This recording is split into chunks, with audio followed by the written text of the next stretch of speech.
everyone, and welcome to Conversations in Horror. I am your host, Kevin L. Powers. I'm the program director of Something Wicked Film Festival and Events, and we have a great show for you this evening.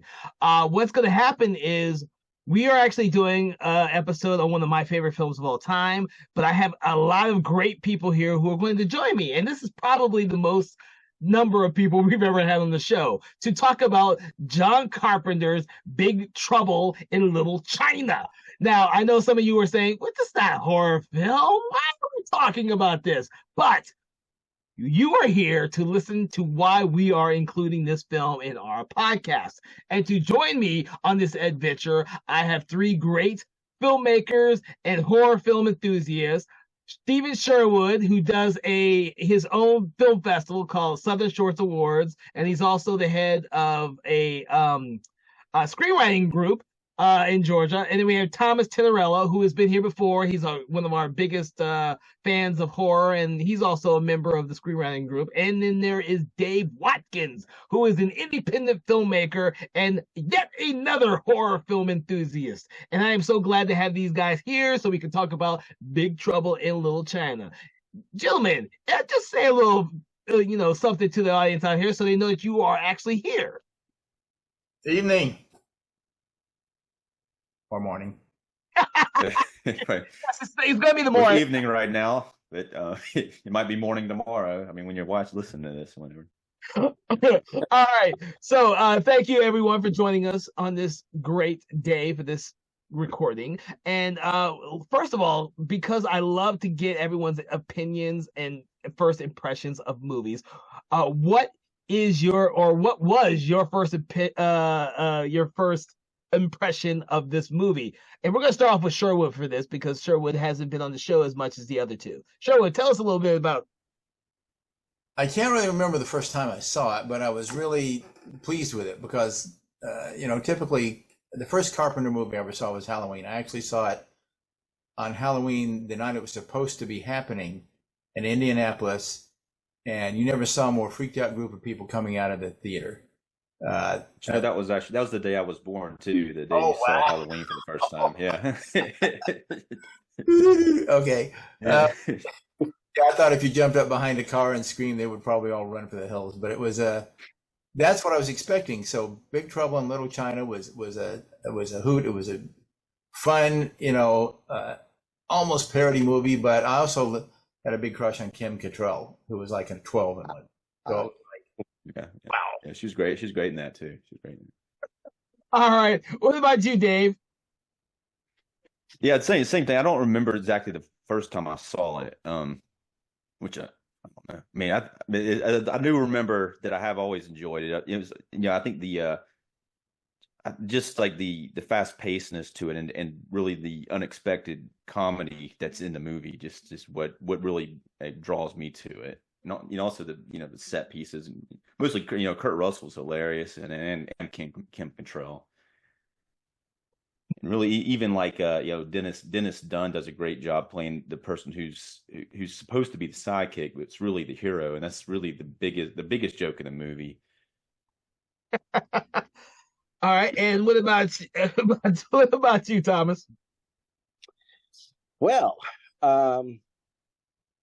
I think the first time, good question. I think the first time I ever saw any part of this movie, I don't remember when I saw it all the way through, but I do distinctly remember being slightly traumatized when I came down into my parents' room and saw this was playing on HBO, I'm sure.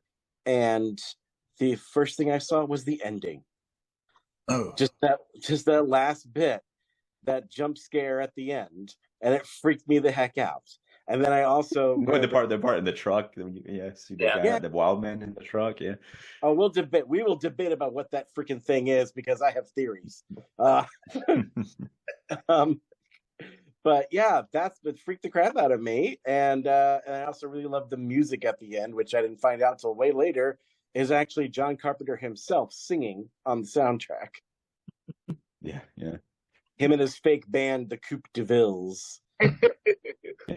Well, I will say that I actually do remember the first time I saw this pretty much because I was as people will know and listen to this podcast, they all know that I stayed up late as a kid to watch the craziest freaking movies on HBO and Showtime when I was a kid. And this was one of those movies I watched in the middle of the fucking night because it sounded cool. This was before I knew who John Carpenter was, and it was before I knew who Kurt Russell was, but I didn't know who Kim Cattrall was. Watching Sex and the City, I assume, right? Nah, this is way before Sex and the City, dude. And that's the only reason why I watched Sex and the City, because of Kim Cattrall. Yeah, my first, I saw Kim Cattrall, I think Mannequin. Yes, Oh, yeah. I had a crush on her for like the whole freaking 80s. So that's the reason why I saw the movie. I don't remember if I saw it when it came out. I remember seeing it late night on HBO or Showtime. I can't remember which one. Because nobody in my family is going to sit there to watch a movie called Big Trouble in Little China. I'm sorry, you're not going to do it. But I ended up freaking loving this movie and thinking that I could one day become the like one of the three lightning guys. I wanted that they would have the coolest fucking powers. And I was like, dude, I want to do that when I grow up. Like, well, that's not you real. do that shit, all right? Do that. Yeah, grow up. yeah, the lampshade hats. Yeah. So that was my impression, and I as a kid in the 80s, I must have seen this film 100 times alone, because it's the 80s and we watched all these movies all the time without the internet, because they would come on HBO all the time. That's how we saw it. Yeah. That's probably where I saw it too, really, now that I'm thinking about it. Yeah. I was one of those kids who watched a lot of movies late at night on HBO and Cinemax. So yeah, I got used to that shit. That being said, now we got our first impressions out of the way in terms of Big Trouble in China. We need to kind of delve into why we think this is such a film that has surpassed its cult status to be something of a movie that we would all recommend to literally everybody. Well, first of all, Kevin, I think you have to answer for something here. Okay. Because this podcast is called Conversations in Horror. What about this movie makes you think it belongs in the pantheon? That is a great question. I thought we're good. Yeah. You've already answered that for me when you said the monster at the end. That shit freaked me the fuck out when I was a kid and late at night, dude.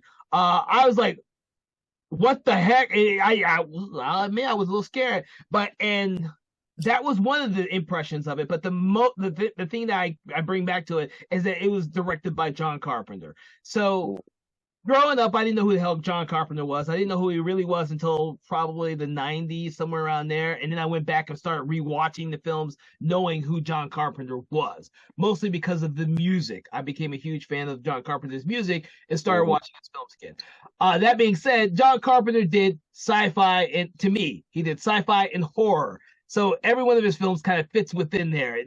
Fantasy doesn't really fit as well, but this may be his only film that I would categorize as like this odd hodgepodge of fantasy mixed in with a little bit of horror with a lot of comedy and a heck of a lot of action. This is like the only film of his that kind of does all of that in one, and it like magically works. Yeah, that's what I was. Yeah. That's what I. For the longest time, I could not. I had this movie on DVD, which, by the way, is the only way I could freaking watch this movie, because it's not available for free streaming anywhere.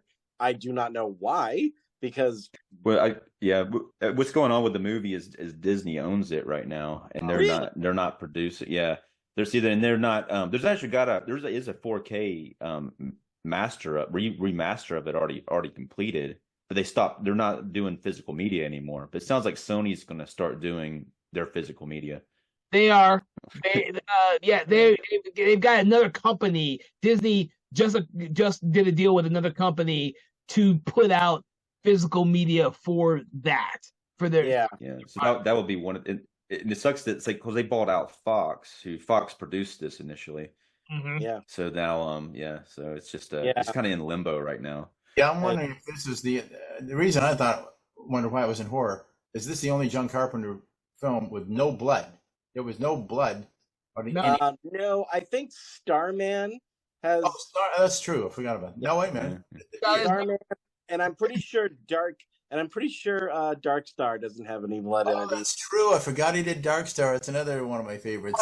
Memoirs of the Invisible Man, which no one ever talks about, was also his sci-fi movies don't usually have blood, but I like that movie though. It's good. People talk about his horror films. But when this movie first came out, it was a box office bomb, so it didn't even make its budget back. And when it was released on VHS is when it started to gather, I guess, an audience. And the problem was like nobody saw it at the time because they didn't have they didn't know how to advertise it when they were trying to promote it. Like Princess Bride. Yeah. Yeah, Princess Bride. Yeah. It's the kind of movie I think when most people see it, they either really like it, but for the most part, or they haven't seen it. Yeah. Well, I could actually add to that because my wife had never seen it, and I just introduced her to the movie 2 months ago. That's why I didn't have to rewatch it. I literally just saw this 2 months ago again. I had to reintroduce it to my wife because she had never seen it. Like she's a fan of Russell. Oh yeah, she loved it. She thought it was funny as shit. She was thinking it wasn't going to be funny. I was like, dude, this movie is freaking hilarious. Yeah. And I think a lot of it too. The studio is really nervous about the comedy, and I think if the comedy isn't embraced, if people don't understand going into it that it's a comedy, especially in that time period, they're not used to the comedy mixture. If they're not ready for that, and they're thinking Kurt Russell's really going to be the hero, it might really mess with their heads, and they might not understand that it's supposed to be funny. I think you're right. Is he though? He's a reluctant hero. Yes, he's a reluctant hero. I'm saying he's not really the hero, even though he does do one heroic thing. He kills the main villain, so I guess that's a hero. But every other fight, he's incapacitated in some way. You know, it's and usually it's his own fault. Yes. Yeah. And he's always just full of himself and just it's like a bad version of Snake Plissken. It's Actually, funny you should mention that, Stephen. According to the commentary, which him and Carpenter did together, it's great to hear them talk to each other because they hadn't seen each other in like forever, and they're just like two old buddies reuniting over a DVD commentary. But he said that actually when he did Snake Plissken, he based that character on Clint Eastwood. Oh, that makes sense. And when he did, what's interesting too, he also mentioned like in the same commentary that originally they wanted Charles Bronson for Snake Plissken. Oh my god! Before they went with Kurt Russell. Yeah. Oh golly! Oh, there's a lot of casting weird things we can talk about in this movie. But like apparently, with when he approached this role, when Kurt Russell looked at this role, he said he just did a bad impersonation of John Wayne the whole time. That's to say, it's exactly what it came across as. Yeah.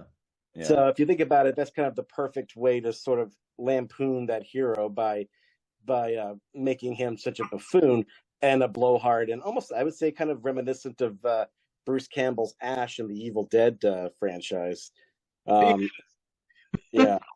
Well, it's like the opening scene. They said they added the opening scene because they wanted to give him more empathy with the audience because it wasn't there originally. Yeah. Where he's in the office saying, "You leave him alone." Yeah. I see. When they say the opening scene, I'm not sure which one they were talking. The one when Victor Wong's in the scene and he's talking to a lawyer, and then he's like, Jack's his hero that saved the day, and it's kind of like a little. The scene itself is a little like contrived with the dialogue a little bit, So, they never really follow. The other guy was the hero, so it's like, okay, Well, he does kill the main bad guy, I guess. I guess he does kill him. So. Oh yeah, we'll talk about that. I got a whole. It's the reflexes.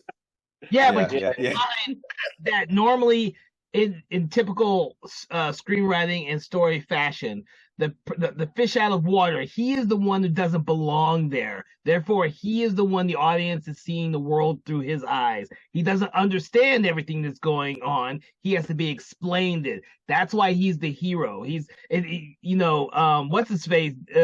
Dunn's character may be like what we would think is the normal hero, but it is Kurt Russell's character that's the real hero because he's the one. Award. He's the one who doesn't understand everything that's going on, and he's the one the audience sees this whole story through. That's why he's the typical. He's the atypical hero. Yeah, and apparently Carpenter said that that was by design because John Carpenter grew up with the Shaw Brothers kung fu movies. He loved, authentic Asian martial arts spectacles, and of course he probably grew up also with David Carradine's Kung Fu series, and he hated the idea that doing a movie like this where the white guy is so much is the one who saves the day in every possible way. So he wanted to avoid every kind of unintentional racism by just having Jack Burton basically be this de facto sidekick to Wang. In fact, Wang hits the girl in the end. She doesn't. Kurt Russell doesn't even get trial. Yeah, but he could have gotten her, but he decides not to. That's to me when I think the end of the movie. That's what I think about is like when she's like, "Aren't you even going to kiss her?" And he's like, "No," and walks off. It's like it's a Rolling Stone. Maybe you guys can answer something for me. I don't know what the fascination is with Asian films, people flying through the air and stupidly, Well, Go ahead. Okay, Kevin. I'll do my best to answer this. So that is a very old Chinese kind of fairy tale tradition that evolved into early martial arts films. They call it Wudan or Wuxia swordplay, and basically it comes from this kind of exaggerated, sort of mystical, which kind of runs throughout this whole movie. This idea of magic and martial arts, that martial arts itself is a form of magic, which if you think about it is really kind of also the appeal, at least from Western eyes, of martial arts, because if it's done beautifully with full-on film craft and beautiful choreography, it does kind of look like magic. We have people paying like hundreds of dollars to see Chinese dance and martial arts in this what's that show? Shu Yan. Yeah. The martial arts sequences in this movie are fantastic too, and they're directed by John Carpenter with the help of was it James Law? But they look really convincing. Sometimes when you see a movie that's an American martial arts movie, and sometimes you see some of the fight sequences and they're not very convincing, but he actually had some very good martial artists involved with the fights. Yeah, that's because John Carpenter was smart and he let them choreograph the cameras. Because he knew that Western directors by and large do not know how to film martial arts sequences. So he's like, hey, you guys just handle this. And that's why you have towards the end of this movie, basically he does Crouching Tiger, Hidden Dragon 20 years before Crouching Tiger, Hidden Dragon. Exactly. No, that's exactly it. When American audiences, in my opinion, this movie was completely overlooked. So when American audiences saw Crouching Tiger, Hidden Dragon, they thought, "Oh, this is the coolest new thing ever!" What? And I'm like, dude, fucking Big Trouble did it 20 years or 30 years earlier, and the Chinese have been doing it in their films even longer. This is not cool. Well, one thing I tried to look up, but couldn't find any information on it, is the mythology in the film based on any actual mythology? No. No. Although from what I understand, almost everything that he says about the first emperor of China is legit stuff. Except of course for the whole Lo Pan origin story. Oh, okay. I wouldn't be surprised if it's a mixture of stuff that John Carpenter, or the original, the writers, the Richter, the guy who did like all the cult movies of the freaking 80s. I would. D. Richter, yes. Thank you. He did all the cult movies that no one saw when they were at the theater back in the 80s, and now everyone loves that shit because his ideas were so freaking weird. His idea to change. It was his idea to change it from a Western to the modern day, because his reasoning was, and I still don't understand this reasoning. Maybe it's because I haven't read the book, but he said there's reasoning was because he said, well, it worked for Rosemary's Baby. It's like, because Rosemary's Baby was in the modern day, we should make this in the modern day. I'm like, huh? Because I mean, I don't know. Have any of y'all read the book Rosemary's Baby? Is it set in the 20s or something? I don't know. If you were to read it now, it would seem like an older type of film. Well, The idea was, and this is one of those things where we get off a little bit subject, but the idea was that the apartment tenement was this old school apartment tenement building that Rosemary and her husband go into. It's an old world type of thing. And of course, by placing it in the modern day time with Roman Polanski's films, what he did was he established this old world within the modern day era of which it could happen anywhere. Like it could, this was The Exorcist. It was a movie that could happen to anyone, anywhere, anytime, and it wasn't something that was gothic setting. It wasn't something that was a period setting. It was something that could happen now, and more people were terrified of that at that time period than they would have been at something that was a period film. Now you can I think too. It was easier to get audiences in there if you make it in modern time too. That was probably what their main thinking was, even though it didn't work too good at first, until later on. Well, also period pieces cost more to produce. No, that's another good thing. They do. But this thing had a lot of. Most of this movie was sets though, and it wasn't like a cheap movie to make. No, this is the big budget. Yeah, show. You almost wonder if this had been a Western, and if the people that knew it was originally supposed to be a Western. What was the one with Jackie Chan, the Shanghai something? Shanghai Noon and Shanghai Nights. Yeah. It's almost like, well, that's kind of the tone. Maybe that would have been. Actually, you're right. They said they actually originally were trying to get Jackie Chan for Dennis Dunn's part. Wow. Yeah. That's right, they did because John Carpenter was a huge fan of Jackie Chan, and he wanted Jackie in this movie, but Lawrence Bender, the producer of this movie, said no way in God's green earth, because he just saw The Protector, which was supposed to be Jackie Chan's English language debut that came out like the year before, and he said, that man cannot act and cannot speak English. And I'm sorry to say this, but I don't blame him, because that movie is terrible, and he is not good. I think it would have been funnier with him if Jackie Chan were able to do the persona that we know of him from the 90s in Big Trouble in Little China. Yes, I can easily see that is what Carpenter was going for, but I'm not sure if he was able to do that yet. I don't think he was there yet either. I think Dennis Dunn did a really good job. I love Dennis Dunn in the movie. I mean, I think they had very good chemistry with Kurt Russell too. Well, I wish Dennis Dunn had been able to go on and do more films, but between this one and Prince of Darkness, his way of subtle that's right, is freaking brilliant. Like the way he has some looks in this film and in that film, like his characters are so spot on perfect. And where did this guy come from to be able to do this?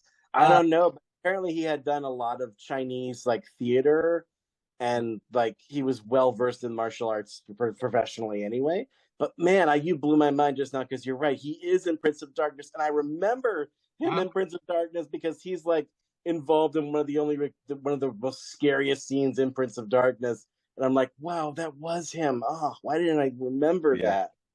And his character survives the movie too. That's right. Well, you got to keep in mind that Carpenter borrowed several actors from this film for Prince of Darkness. This and Victor Wong too. Wong, it's we had so much fun making Big Trouble. Let's go ahead and make another one, but let this be a horror movie. Yeah. Well, I would point out the actor I think is hilarious in this is James Hong as Lo Pan. I think that his villain is, and especially this time watching it again, I was just like, to me, I was like, man, he's just on there, it's so friggin' funny what he does.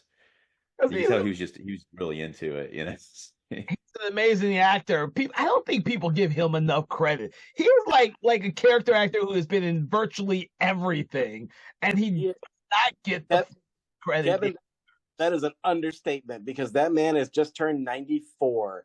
Wow, he's still alive. He's still working. He's been making. He was in that Everything Everywhere All at Once. He was in that movie. That came out. He's in everything. And he just got a star on the Walk of Fame. Well, it's about time. Just got a star? Jesus Christ. I know. It just goes to show you. He's got a star for what? Doing Walking Dead. Norman Reedus.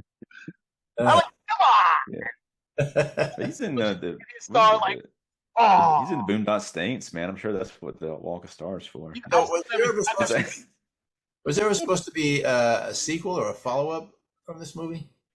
It would have been nice. Yeah. So You know, if you read comic books, there is an actual sequel to this, and eventually it does cross over to. Escape from Snake Plissken. So eventually the worlds cross over, and it's actually quite funny as shit.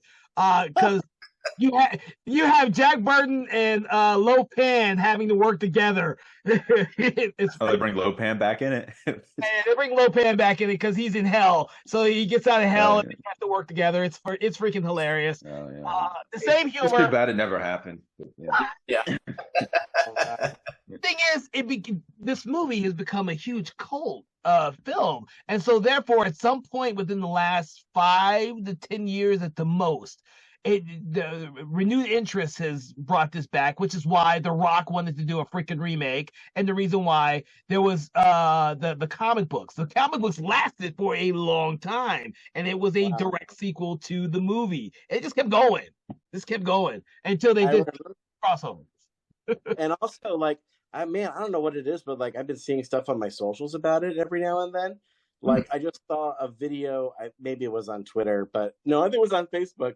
But I guess James Hong Lopan, he's on TikTok now, and he was doing some kind of video where he's like, I guess he's going to a convention or something. He's like, I'm still looking for a girl with green eyes. Oh my god! Of course he is. Yeah. I almost felt sorry for he was into that shit. He's into it. I almost felt sorry for the actress that played the main character's girlfriend because she has like 3 words in the whole movie. Oh, right. Yeah. She's like, why? Oh god, Miao Yin. I don't know who the actress is either, but you see her. She has a few words, and then she gets knocked out, and then she just is like a zombie the rest of the movie. Until that was one thing I think in the kind of middle of the movie kind of slowed it down a little bit when they took Kim Cattrall's character and they kind of possessed her for a little. I think during that part of the movie it was kind of to me it was a little slower because I don't know, it kind of like annoyed me a little bit, I think. But the first time I saw the movie as a kid, the only slow part I really thought was really slow is when the one of the storms is doing his dance ritual thing. The thing may last 2 minutes long, but for me it seemed like it was 20 minutes every time I saw it. Yeah. I was like, all 3 of them do this dance thing. It's like, okay, we get it. Yeah, but I can appreciate it now as a grown up. And it doesn't seem like 20 minutes anymore. But when I was a kid, you went through comedy, action, and then you have the dance sequence, and everything stops. It seemed like 20 minutes before it got back to the comedy, action, comedy again. So that's the only thing I ever thought was weird was that one sequence there. But, The oddest character was the reporter. Yeah, Kim Cattrall, right? Yeah. Oh no. There's another. Margot. I think it's Margot. She gets kidnapped too for a while in the middle of the movie. Yeah. Like all the women get kidnapped, Correct, yeah. Well, it's a movie. They put her in a cage, Oh my god. Yes, they do that, and that might be if they were to do a remake with The Rock, it would probably not happen that way. But yeah. See, the only thing I found weird and unbelievable about this scene that has like magic ghost people and monsters and eyeball floating beholders and people taming golden swords with and green-eyed Chinese girls is the fact that in the very beginning of this movie they have a Chinese market in the middle of the pouring rain. I'm sorry, but nobody goes to the market in the freaking pouring rain. I don't care who you are. And I don't get the thing filming scenes in the rain. It makes it that much more difficult. It's like, why? Well, that's probably with rain machines, guys. Yeah, but why? I guess they thought it might be a cool look for that scene because it's near the beginning. I don't know, but they're playing cards and they lose. At that time, I guess it's like the market. I guess it's more like they're focused on trying to, gamble and which that's a weird thing that Dennis Dunn's character does there. That's like really. He is gambling and he loses to Jack Burton, so he's in debt to him for a little bit. So it's kind of his character is, I guess, supposed to be the hero, but he also makes a pretty big mistake near the beginning of the movie like that. Why is he gambling to begin with? Because that's what flaws too. Well, I'll my tell you what. impression was I'll that they did that. tell you what. Well, they It's did that because that's what Jack and him did when he came into town. They would gamble, they'd drink, they'd have fun, and then Jack would leave after he's dropped off his payload and went on to the next city. That's why. I mean, that's what I assume truckers did. They stopped, they drank, gambled, had a little sex on the side, then they left. It's called the Pork Chop Express because he was delivering. I love that title, the Pork Chop Express. Yeah. Yeah, I think that's the reason why he loses, is because it's the screenwriter's way of getting Jack to stick with Wang, because he wants his money. Yeah. Yeah, but then after that, he gets his truck stolen. So then he's focused on getting his truck back. You know, Get my truck back. Yeah, think about it, that whole fight scene around the truck. It's almost like it was just thrown in for a fight scene because it really doesn't affect that much of the rest of the movie. Well, it kind of does and it kind of doesn't. To me, I think that whole scene is really just kind of a sort of like, it's kind of like from here on, we've crossed over. It was a signal, it was a signing of going from one reality to another. It's like Alice down the rabbit hole. Uh-huh. In fact, right after that, look what happens. They literally crawl through a hole. They crawl through a tunnel in order to escape the Tongs or whatever.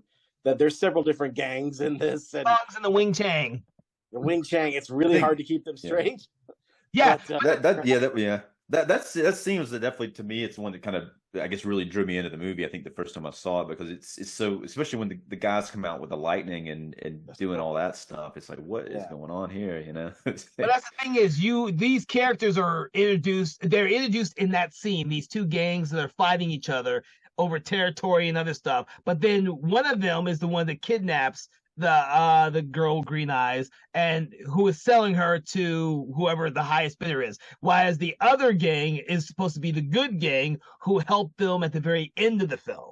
So that's the only scene where you get to see both gangs and you get to see the differences between the two gangs who will then play a bigger part in the overall story. They also introduce the different aspects of the Chinese culture, the people who may not know shit about the Chinese culture. You're seeing it right here between these two different ideologies of gangs. You know, it's essentially a funeral that this all happens at.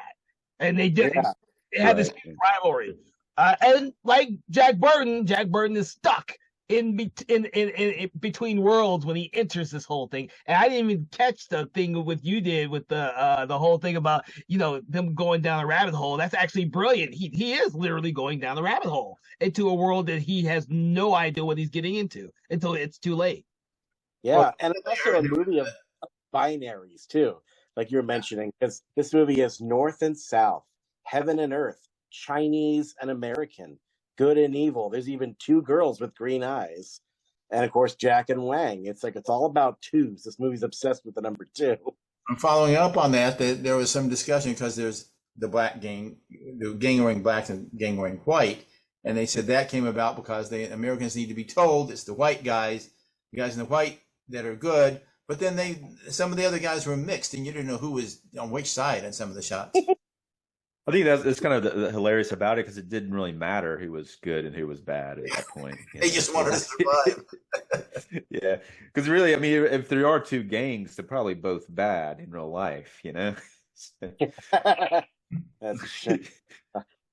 There you go. There's a movie. They are wearing white, so you think they're good, you know. But they're carrying a black coffin, though. Some reason. But wait a minute. The white guys get out of the way, then the black guys come in to fight them. So everybody's wearing black, and it's like, okay. Yeah. Oh my god! Oh shit! All right. Moving on. What else can we discuss in terms of this movie? And let's touch on something else. Especially since we've already discussed a lot of the martial arts in the film and our impressions of all of the other great actors in here. But we know what we haven't discussed. We haven't discussed a whole lot about Kurt Russell in this movie. Yeah. I think you're right, because this is, I think, the first quintessential Kurt Russell movie, if you think about it, because at the time, the studio was reticent to let him star because they thought that he wasn't a proven leading man yet. But but if you look at it in the credits, John Carpenter tries to do a favor to his friend, and it says, John Carpenter's, Kurt Russell in Big Trouble in Little China. His name is above the title, which, by the way, fun fact, what?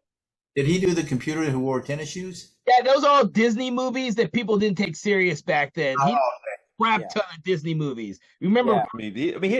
I think that it's not that he wasn't. It was like he'd done a lot of movies right before this happened where they didn't do as good as they thought they were going to do. But even this movie, like they thought it was going to be a really big hit. It tested really well with test audiences, but then it didn't do well in the theater. I think he did The Thing before this and Overboard. Which, you're right. Oh yeah, Overboard. I think so too. A bunch of other shit. Yeah, but Overboard was more of a comedy, a romantic. That was fun. And I think that's kind of my first seeing Kurt Russell in something. I used to see that all the time. I was on HBO all the time. Did a really big remake. Oh yeah. My wife loves Overboard, and also my wife has green eyes too, so I do like the. But neither one of the actresses really have green eyes. If you look at their contacts on the close-up, they're brown. Right. That's correct. Yes, 100%. 100%. That might be true. I don't know if like Asian women can have green eyes. Maybe that's a true statement. I don't know. They seem pretty. If they have mixed heritage, which Mao Ying, the actress in real life, does, she was like half, I think like French and Vietnamese. Oh, that would make sense then.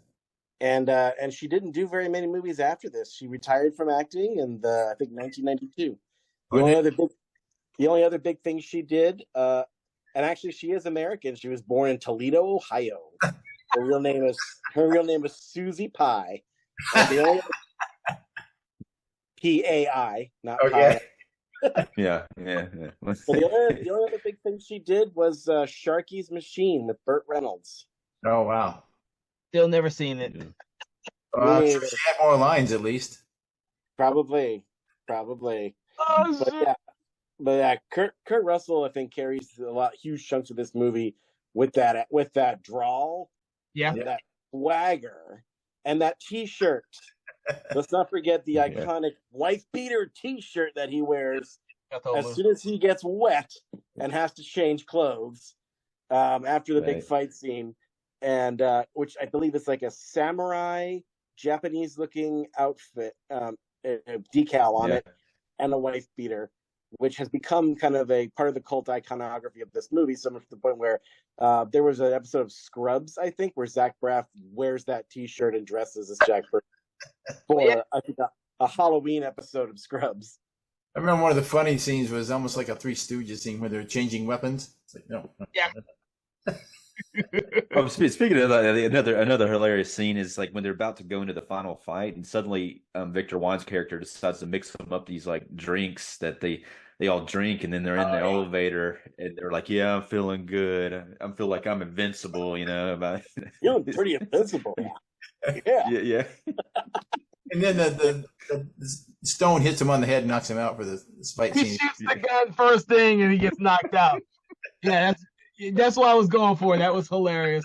But then he gets back up and he sticks his knife in another guy, and the guy falls on top of him, and it takes him like can't get him 3 more minutes to get the guy off of him. That's why I said this movie does not do the whole hero thing is really off-putting, because this is all he is the sidekick.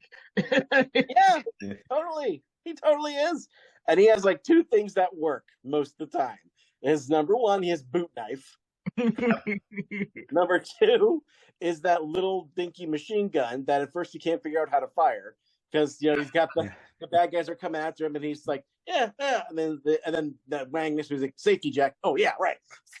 And then it goes off. Yeah. But he keeps that. He's like this is for you. Like, This first time, yeah. Oh no. Yeah. Yeah, he denies the fact that he's like, yeah, I've killed people before. I totally have. I just drive a truck. I've killed people before. It's great. Well, he did run over Lopan before that. No, he did. That's right. Which didn't make any sense. Yeah. You're not going to hit your brakes. If the guy's standing in front of you in the street, you're just going to run over him. Okay. Yeah. Well, I think that's he's already just freaked out. I don't know. Freaked out. yeah. This But old guy. that's what Wang said, though, Steven. He says you did not run over him. He just made it look like you did. Yeah. He was in ghost form at the time because he goes from old man form and he changes to that's like a non-corporeal. I guess when he's the old man, maybe he's not completely. Like, he says he's getting back to the flesh, but it's kind of odd because he starts as old man. Yeah, when he's old man Lopan, he can manipulate solid objects because he's sitting in a wheelchair. Because if you're a ghost, why would you sit in a wheelchair? And Right, yeah, he's got to be flesh then, but then he says but then he becomes a ghost, but then later on he becomes like true flesh after the ceremony thing. Yeah, after he gets married. Yeah. But So yeah, that percentage whole of the budget. transformation sequence is amazing. I love the way that when you first see him change, it's this practical effect where like they built a fake old man Lopan head and an old man Lopan arm or hand, and they rigged it up with lights inside so that it's like light from within. You can see all his veins and everything, and it looked amazing. Yeah, I wonder what percentage of the budget was effects in this movie. A lot. It was a lot. If they built all these sets, which I wouldn't be surprised if they did, I would say alive it with the sets as well. Yeah, that was some big sets. I mean, the thing with the giant head at the end, or that falls down and explodes. Oh yeah, that's one of the things. Somebody almost got hit. Was it Kurt Russell or the other guy running through there, and he almost got nicked by the blank. Right, it's Kurt Russell. And they said, "Well, yeah, by the shooting." Yeah. Well, right. It was the only time they saw Carpenter lose his cool. Yeah. Oh, it's yeah. in the scene. It's in the scene in the garage at the end when they're running to those cop characters come out and then they're shooting at him and then he's running towards the truck. It's like on the wall. You know, it's like really close to him, and you can see it in the edit. Oh, interesting. Yeah, they set off a squib or something too early, and it almost nailed them. Yeah. Well, no, I was watching the director's commentary, and that's when John Carpenter said that's when I think they talked about it earlier in the commentary, and then he points it out again, like that's when it happened right there. Yeah. I mean, they were under the gun to finish this movie like really quick. I think they had like no time, so towards the end they were just really just like boom, boom, and they screwed that up. Where there's another incident where, what's the guy's name? Lopan. Anyway, the guy. That brilliant 93-year-old actor playing Lopan. He wasn't 93 then, but James Hwang was on that because there's an escalator coming from that big neon skull for reasons. But anyway, so he's coming down the escalator for his marriage to two different women, which I guess it's a commentary on polyamory, I guess. But anyway, he comes down. And he's wearing like 6-inch platform heels under this robe and a very narrow escalator. And Wong was like petrified of having to go down this thing because he had to walk down it too. And he kept saying, John, like, you know what? I've got my stunt guy here. Why don't we just have him do it? He's like, no, I gotta see you do it. You don't have time. So he was like, his whole life flashed before his eyes. He's like, all right, this is it. This is my last scene. This is how it goes. But he did it without dying. I will be right back. Sorry. We can edit that out.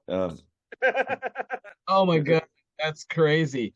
I was going to say too. The reason they were under the gun is because their Golden Child was coming out with Eddie Murphy. They knew that they were shooting another Chinese mystical movie, and they had to get into the theater before that one did, which it came out 6 months later. That's right. You're totally right about that, and I love Golden Child. Well, that was more successful too. Yeah. Oh yes. Yeah. But, there's more horror in Golden Child in this movie. Well, Eddie Murphy's movie is a kind of a straightforward fantasy comedy, and this one is kind of a little bit crazier. It's everything. Yeah. Oh, and I love before we move on, I love this running gag of Chinese have a lot of hells. Like every time, like at the very beginning, he's like, we'll send him to the hell of the boiling oil. And then Kurt Russell's like, what? And he's like, Chinese have lots of hells. And I've counted them. I've counted all the different hells they mentioned in this movie. We've got, let's see, they've only got one heaven, but many, many hells. Oh, there's geez. the hell of being cut to pieces, the hell of boiling oil I mentioned, the hell of the upside down sinners, which we actually see in this movie when Jack and Wang are scuba diving basically under in Lopan's lair and see these dead bodies hanging upside down. That's the hell of the upside down sinners, the hell of being skinned alive, and the hell of the holy dragon, which I'm not sure what that looks like. It's not very descriptive, but okay. Interesting. So, all right. So I'm gonna leave it up to you guys to come up with some more stuff to say about the film before we cut it close. I've got plenty. I think that one of the things we should probably touch on, seeing as this is supposed to be a horror podcast, is let's touch upon the horror elements of this movie. It's got monsters. It's got scary monsters.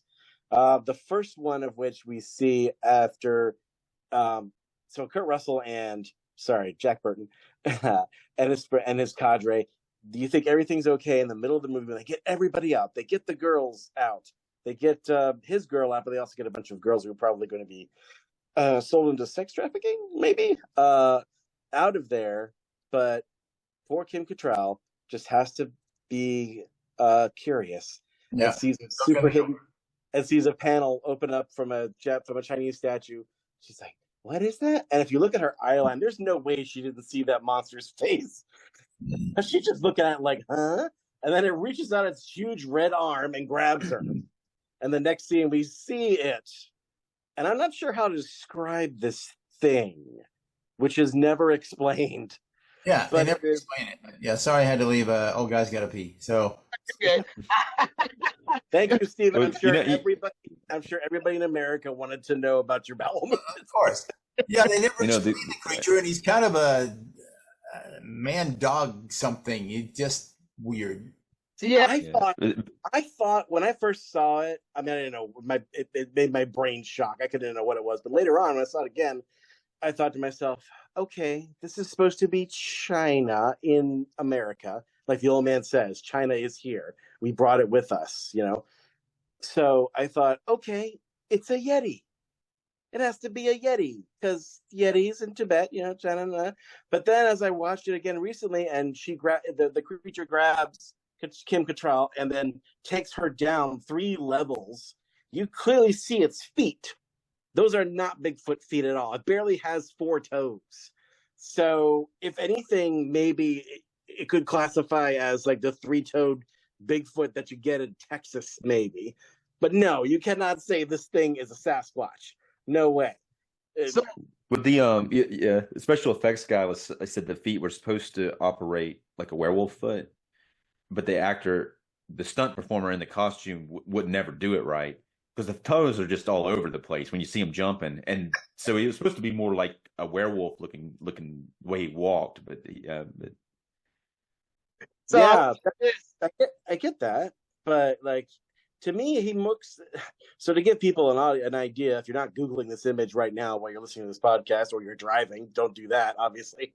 But like to me, this seems like the inspiration for Razor from Teenage Mutant Ninja Turtles 2: The Secret of the Ooze. The wolf-looking creature as opposed to the turtle-looking creature. Vanilla Ice in it, right? Yeah. Yeah, I wonder if it's based on anything, or if they just told the designer to come up with something. Oh no, I'm not saying it was based on anything. I think this movie has influenced the designs of many future things. That creature, I think, in Turtles 2 is one. So of course, at the end of the movie, I guess at the end of the movie, he ends up with the creature. I guess in the comic book, from what I've heard, the creature's in the comic book with him, like he's kind of his pet or something like that. That's what I was going to get to. In the comic book, the creature and Jack Burton become friends. So much so that Jack Burton dresses them in regular clothes, and they're drinking and having the whole time. It's kind of like Chewbacca, I guess, right? Like Chewbacca. An early Chewbacca. I guess he would like him. He's got a truck full of pigs. So Yeah. Well, I mean, I It's guess I could. spoiler. I guess I could see that. I mean, I don't think he ever kills anybody, and I think Catral's the one who bops it on the head and knocks it out at the end. So yeah, so I guess Yeah, he's he just kind of captures her again. He's kind of like a minion for Lopan, but he That's doesn't about seem to it. be violent. I guess, yeah. I mean, Lopan there's in the that. comic The book, Three Thunders, who, by the way, were clearly the inspiration. the three The storms. what? The three storms. Yeah. Yeah. Well, go ahead. I was going to say they're clearly the inspiration for Raiden in Mortal Kombat. You can be right But about that too, yeah. yeah, but then of course we also have what's called the Guardian, which is literally just a floating head Oh with, yeah, with eyes. that's a beholder. Come on. Yeah, it's like a drone, like an early form of a drone, Well, if you play D&D, you look at that and think, oh, clearly that is a beholder, except more adorable. Yeah. Because But he's able to. It's like a surveillance, like drone sort of thing, because he's able to see what it sees, like Lopan is. And he's, yeah, and he can talk through it too, which is really weird. Oh yeah, that's right. He does talk to it. That's right. That does seem weird now that you mentioned it out loud. The head of his thing, dog. it looks cool though. It looks cool. It It's like does. a puppet. Well, Yeah, that's one of the things that, like you were saying, we were getting to the monsters of the movie, and some audiences probably thought it was scary as shit seeing this weird Sasquatch half beast thing and come into the film, and of course then you have the floating head eyeball monster thing. This one was there the you go. last storm that blew up like a giant balloon. It's like, what? I think that was because the three storms, they're all like elementals. Because like there's the lightning elemental, he's the guy who rides the lightning literally. Then there's the rain elemental. I'm not sure if he actually. He's the wind elemental. And he's the wind. Yes. Do they all die from their elements? I was just thinking. No, I don't know. I think one of them has survived. I mean, well, here's the thing: the only one I think who can truly say he's dead is the one who blew up. The other one, you see Egg Shen threw like a rock on top of him, but you don't see him get squished. And then the other one, Dunn's character kills him with a sword. Oh yes, yeah, yes. But it is kind of funny that he just completely at that point. There's no reason for him to get so upset that he blows himself up. There's no lead into it. It's just like he just does it all of a sudden. His master was killed, so I was kind of surprised that they all didn't die when Lopan died. But well, that's the thing is, I believe that he was so distraught that his master died, the person he did that really long dance for. He could do nothing other than commit suicide. Like there was no reason for him to survive. But it's not like it's not right away though, isn't it? Like a little bit later, like he's dead, and it's like he fights some more, and then like. But he sees Lopan's dead body. The other two don't. The other two don't ever see it. He does. So he's just a blowhard. You know what my theory is? I just came up with just now. That particular storm, who I've seen in a couple other movies. He was a real life martial artist. I can't remember his name. I did write it down, but anyway, if you remember correctly earlier, when the other characters try to come in and save Jack and Lang by kind of trying to sneak in through the legitimate face of Lopan's corporation, the front desk, and the one storm who has a job, an actual legit job where he dresses up in a suit, is that guy, is that Storm, the wind guy. He comes up and welcomes them into the office and starts giving them the tour. He starts explaining it all to them in Chinese while one of the Wang's friends translates. So maybe, I don't know, maybe he has kind of a John Big Butte kind of thing, to reference another W.D. Richter movie, Buckaroo Banzai. Because in that movie, all right, follow me here. This is a bit of a tangent, but I think we'll land somewhere. Okay. maybe, like John Big Boutte in that movie, he was an alien. I mean, John Big Boutte was, who came to Earth with the intent of being a good soldier for John Worth and his general. But over the years, he took his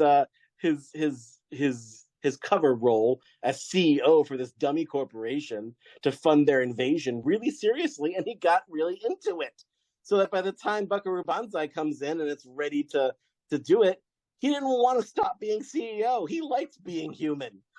So maybe that's sort of kind of what's going on here with Thunderstorm, is that of the other three, he's the most human. He's the one who maybe does Lopan's laundry. Maybe he's the one who is like Lopan's butler. Maybe he's the one who like changes old man Lopan's depends in the wheelchair. Well, yeah, you put your clothes out on the line and the wind guy dries them, right? Oh my exactly. Maybe he was legit heartbroken when Lopan's dead, because now he doesn't have a job anymore. Now he doesn't have a friend. You know, like all his whole world is shattered the moment he sees that guy dead. So he's just like, screw this, I'm out of here, and explodes. The psychotherapy of Big Trouble in Little China. Oh my God. Well, yeah, Buckaroo Banzai, one of my favorite quotes of all time. Remember, no matter where you go, there you are. There you are. There you are. Right, Very Buddhist. right next to, what was it, Real Science? Or True Science? Something Weird, like weird science. Weird science, right? No, Val Kilmer. He's the real genius. Yes. Real genius. There's weird science and then real genius. Real genius. In the words of Socrates, I drink what? Oh my God. All right, so Thomas, I'm going to let you explain how we do ratings on the show to the two guys who have no idea, because we're getting to the end, and this may take a few moments for him to give it to you two. Well, I'll tell you what here. We've got a 1 to 5 star rating on this thing, but we don't use stars, at least not while I'm in charge, quote unquote. we use take an object from this movie that you would use to rate. Instead of a star, you use that object. It could be an object that you feel defines the movie. And for a while, I thought I was going to use Jack's boot knife, because that boot knife ends up being super important to the plot. Mm-hmm. And I'm going to talk about it a little more in just a minute. But then I realized, no, I think the most important thing on this movie is Jack Burton's truck. But then I thought, no, that's too big for a star. I don't want to use that. So instead I said, you know what? I'm going to take the real icon from this movie. The most iconic object, I think, is Jack Burton's T-shirt. The samurai wife beater T-shirt. Yeah. I agree with that. Yeah. So I'm gonna I will rate this movie 3.5 samurai wife beater T-shirts out of 5. 3 samurai wife beater T-shirts. Okay, that's how he rates it. Dave, how would you rate this movie? I would say 5 of the samurai wife beater T-shirts.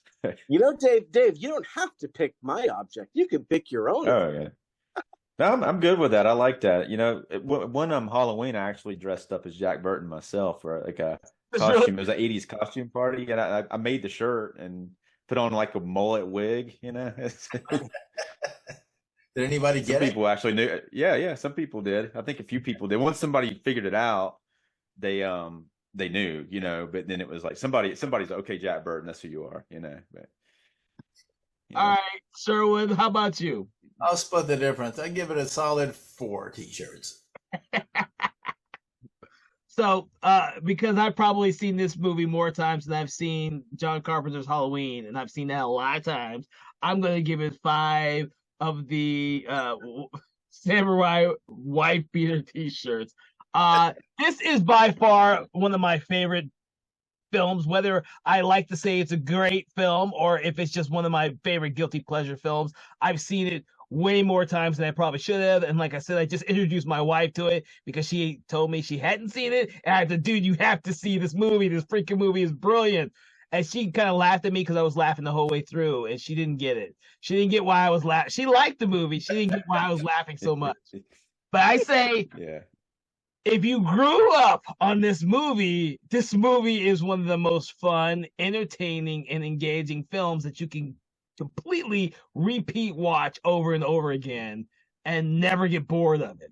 I don't know, and we actually didn't discuss this episode because I used to, I like to give people's different interpretations from different generations of when you saw the movie. I saw it when it first came out on HBO, but most of you probably didn't. Who knows? But that's my 2 cents on this film. I would love to hear each of yours before we close out this episode. Give our audiences a last bit of something about your interpretation or your impression or something that you want to leave the audience with about this film as your final words. How about you, Sherwood? I think basically this is kind of it's a shot across the bow where they take the typical hero story with the white guy being the hero and the Asian sidekick and turn it on its ear and say, okay, if you're paying attention, you'll realize this is actually a parody of that. And in the true form of a parody, it's funny as hell. And, it's a very fun movie. I think I actually probably did see it in the theater originally. Not a lot of people in there, but again, I think at that time when it came out, the title kind of worked against it because a lot of people would say, I don't care about China, So watch it. It's worth the time. Okay. How about you, Dave? Well, I guess another thing about when it came out, like Aliens came out at the same time, and it was competing against Aliens. That was that was another thing that kind of hurt it a lot. One thing we didn't talk about, which I think is hilarious. There's a scene near the end, right before he goes up to where he fights. Jack Burton goes up to fight Lopan. He's got Kim Cattrall's character with him, Gracie, and they're in an elevator, and he saved her, and then she kisses him, and she's got this red ass lipstick all over her face, and she gets it all over his face, and then it's on his face for like a long time after that, and he just looks ridiculous, and it's just, I mean, that's great that they end up doing that for that, and that was something apparently they weren't planning on doing, but when they did the scene and he had it on his face, they're like, let's just leave it on there, it'd be hilarious. Well, I heard the scene where Kim Cattrall takes it off was actually, she was just like, oh, and it's yeah, a little bit, but it's on there for a while. I don't remember if it's all the way through the kill of Lopan or if it's maybe if it's a little bit before that, but it's on there for like maybe 3 or 4 minutes, maybe It's still on there. She wipes it off right before he tells Thunder who he is, because Thunder keeps on. Yeah, he says, "I'm Jack Burton." And Thunder says, "Who?" Yeah. He's like, he quotes himself. That's how full of himself Jack Burton is. Like, know all Jack Burton says. He's like, he says like what he says is like he's like Jack Burton always says, and then he's like, ooh. Jack Burton, me. Oh my god! Then he sees Lopan dead on the floor, and then he blows up like a big fucking balloon. Yep. Exactly. Thomas? So he actually has a lipstick on. He has a lipstick on when he kills Lopan, though, right? Is that? Yeah. Yes. It's awesome. That I could say definitely is, I think, the sign of a legitimately good actor. Because to me, if you are an actor and you do not care how ridiculous you look or how stupid you look on camera or how just unattractive you look, then I think you're legit a great actor. You can't have any ego about what you do. Yeah. Although I think at the end, it's like, you're walking away from Kim Cattrall. What is wrong with you? He's a trap. He says in the dialogue, he's like, I'm not very good at these things, and I'll just mess it up. So I might as well just get out of here, Rolling Stone. Yeah. All right, Thomas. What about you? Your final words for the audience in regards to Big Trouble in Little China.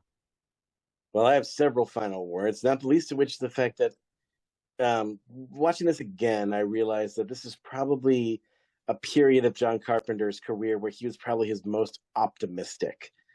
I think between this movie and Starman are probably his two most optimistic for humanity films that he's ever done. It's light, it's airy, it's good triumphs over evil, and even evil's not really quite that bad. Lopan's kind of a goofball. He's kind of a typical 80s, goofball villain in that regard. He's like 2 steps above Skeletor, really. And it's like, I don't know, it's just and it doesn't have like an agenda, like, they live, it's like he put aside all of that just to make something that 12-year-old Johnny Carpenter probably would have enjoyed. So I think that's where you get this. And interestingly enough, this is the last John Carpenter movie he made for a studio, because he had such a bad experience working with Lawrence Bender. He's like, screw this, next time doing Prince of Darkness, I'm doing it all independent. And he did. They Live, Prince of Darkness. Yeah, and all those Escape from LA, was that for a studio? Or that was independent. Universal released it, but they still independently produced it. So yeah, he was an indie. Yeah, he had a pretty big budget on that movie then. Yeah, for sure. I mean, like, so part of the reason why this, the later half of John Carpenter's career is probably as groundbreaking and weird and interesting as it was, is because Lawrence Bender was such an a-hole to him on this movie. Yeah. But I would say also that we talked earlier, at several points we touched on the one good thing Jack Burton does, which is, well, he does many good things, but the one not constructive, heroic, the one direct heroic thing he does get to kill Lo Pan almost accidentally, and I think that with that moment, as I find in almost every movie we talk about, Kevin, there is that moment where the hero destroys the villain or the creature or the whatever and has a quip. And Jack Burton has his, which is, it's all on the reflexes. After he throws the knife at Lo Pan, misses, of course. And Lo Pan's like, it's a good knife. Goodbye, Mr. Burton. Throws it right back at Lo Pan, then gets him between the eyes. It's all on the reflexes, which is pretty perfect. But you know what, Kevin? You know what, everybody else? I gotta tell you, I think Schwarzenegger might have done it a little better. So for our last, just play us out, I'm gonna turn on the Schwarzenegger alternator, which is where we have 3 or 4 lines of how Schwarzenegger might have done that last little moment. So here you go, folks. Go ahead. See you in the hell of good neighbors, Lo Pan. State Farm's always there. Number 2. There's more. There's 4. I got 4 of these. Number 2. Number 2. You know what? It is a good knife. Keep it. Looks good between your eyes. Oh. Number 3. I guess some guys can't handle 2 women. Me, on the other hand, I say, what the hell? Okay. Number 4. Forget about him, Gracie. It's Little Chinatown. Yeah, I think the first one was bad.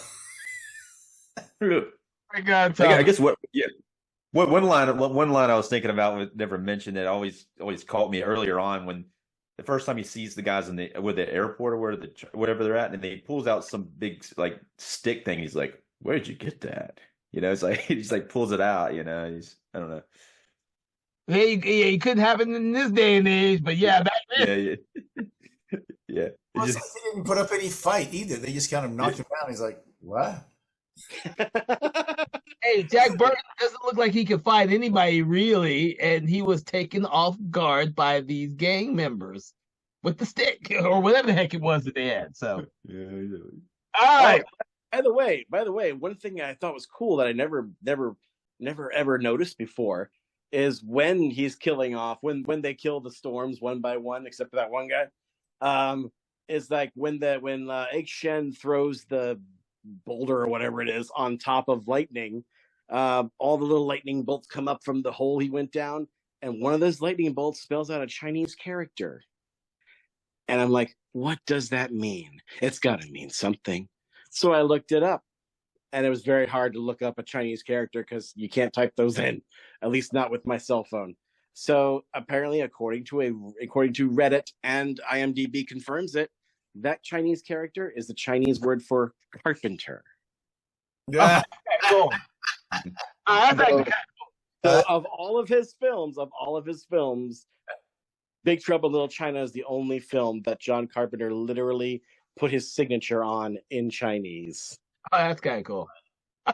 And with that, I want to thank you all for joining me for Conversations in Horror. I want to thank my guests, Sherwood, Thomas, and Watkins for joining me on this conversation about Big Trouble in Little China.